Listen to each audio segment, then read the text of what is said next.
আসসালামু আলাইকুম বন্ধুরা, কেমন আছেন সবাই? আমি আজকে সকালবেলা রাজমা রান্না করব। রাজমা সকালবেলা রান্না করতেছি, এটা রাত্রে ভিজিয়ে রাখছিলাম সারা রাত। সকালবেলা রান্না করতেছি, পানি দিয়ে দিচ্ছি। এখানে ভালো মতো ধুয়ে নিচ্ছি আমি রাজমা। একটা আলু দিচ্ছি কেটে, কুকারে দিয়ে দিচ্ছি, লবণ দিয়ে সিদ্ধ করে নিচ্ছি। এখন সুন্দরভাবে সিদ্ধ হয়ে গেছে, কুকারে দিয়ে সিদ্ধ করে নিচ্ছি। এখানে আলু দিলেও হয়, না দিলেও হয়, মন ইচ্ছা। আমি আলু দিছি একটু ঘন আটা হওয়ার জন্য। এখানে আমি কড়াইতে সরিষা তেল দিয়ে দিছি, ফোড়নে শুকনো মরিচ, 2 টুকরা দারচিনি আর 2-3টা এলাচ দিয়ে দিছি ফোড়নে।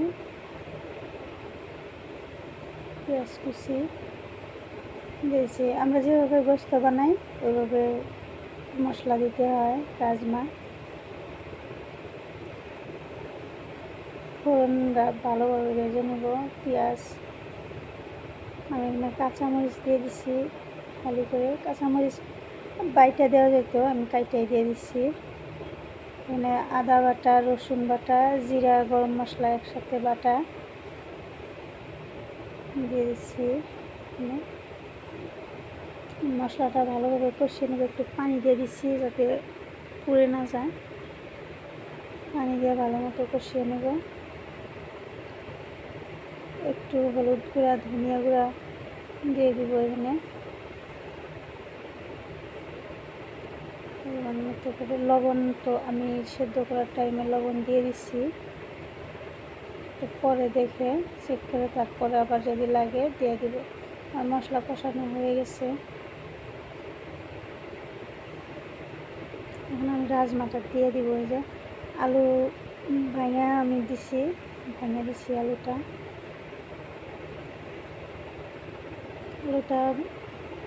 দেওয়ার কারণ হলো একটু আঠালো আঠালো ভাব হবে আলু দেওয়াতে।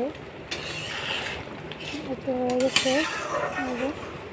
আর রাজমা রান্না করার টাইমে একটু ঝোল বেশি রাখতে হয়, ঠান্ডা হয়ে গেলে একদম শুকনো হয়ে যায়, শুকিয়ে গেলে ভালো লাগে না। এই তো হয়ে গেছে আমার।